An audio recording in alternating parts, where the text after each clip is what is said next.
அன்பு தமிழ் விவசாயிகளுக்கு வணக்கம். இன்றைக்கி இந்த வீடியோ எதை பற்றி இருக்க போகுது அப்படின்னு பார்த்தீங்கன்னா, பாகலில் வந்து பூ எடுக்கும்போது என்ன நியூட்ரியன்ட் வந்து அதிகமாக தேவைப்படும் அப்படின்னு பார்த்தீங்கன்னா, உங்களுக்கு வந்து மெக்னீசியம் ப்ளஸ் பாஸ்பரஸ்.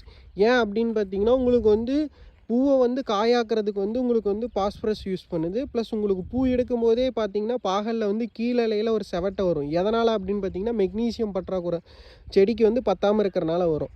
அதனால் நீங்கள் வந்து மெக்னீசியமும் பாஸ்பரஸும் இருக்கிற மாதிரி உரம் கொடுக்கலாம். இப்போ நீங்கள் ஐசிஎல்லில் பார்த்தீங்கன்னா உங்களுக்கு வந்து மேக்பாஸ்னு வரும். அது நீங்கள் கொடுக்கும்போது உங்களுக்கு வந்து செடியும் டக்குன்னு எடுத்துக்கும். ஏன் அப்படின்னு பார்த்தீங்கன்னா, அதில் வந்து பீக் ஆசிட் செக்மெண்ட் யூஸ் பண்ணியிருக்கனால டக்குன்னு எடுத்துக்கும். பிஹெச் வந்து லெவல் வந்து லோவாக இருக்கிறனால உங்களுக்கு வந்து செடி வந்து டக்குன்னு கிடக்கும்.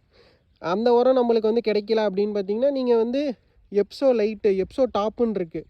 நம்ம கேப்ளஸஸில் வர எப்சோ டாப்பும் 52-34 நீங்கள் வந்து மிக்ஸ் பண்ணி கொடுக்கலாம். அதுவுமே ரிசல்ட் வைஸ் நல்லாயிருக்கும். நன்றி, வணக்கம்.